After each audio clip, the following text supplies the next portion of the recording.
Assalamu alaikum, barkanku da sake dawowa ajin koyon lissafi.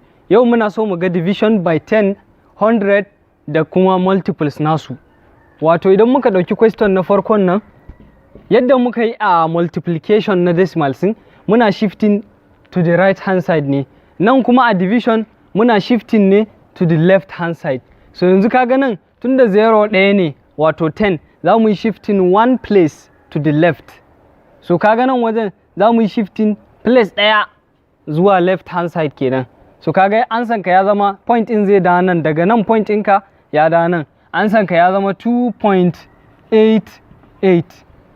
Shikenan ka yi dividing nashi. Haka wannan shi kuma tunda zeros biyu ne za ka yi shifting places guda biyu. So kaga muna da 1 2. So tunda point ɗinka ya zo nan definitely za ka sa 0 a farko. Kaga ansanka ya zama me 0 point. Tukunna sai ka sa waɗannan numbers in 18617. Kuna gani? Yawwa, so wannan su ne yadda ake dividing ɗin. Zan bar muku wannan na ukun da na hudun ku gwada, ku ajiye mana ansan ku a comment section. Mun gode da kallon bidiyon mu, kadda ku manta idan ba ku yi subscribing YouTube channel ɗinmu ba ku yi a ajin koyon lissafi, sannan ku yi liking da sharing videos namu. Mun gode.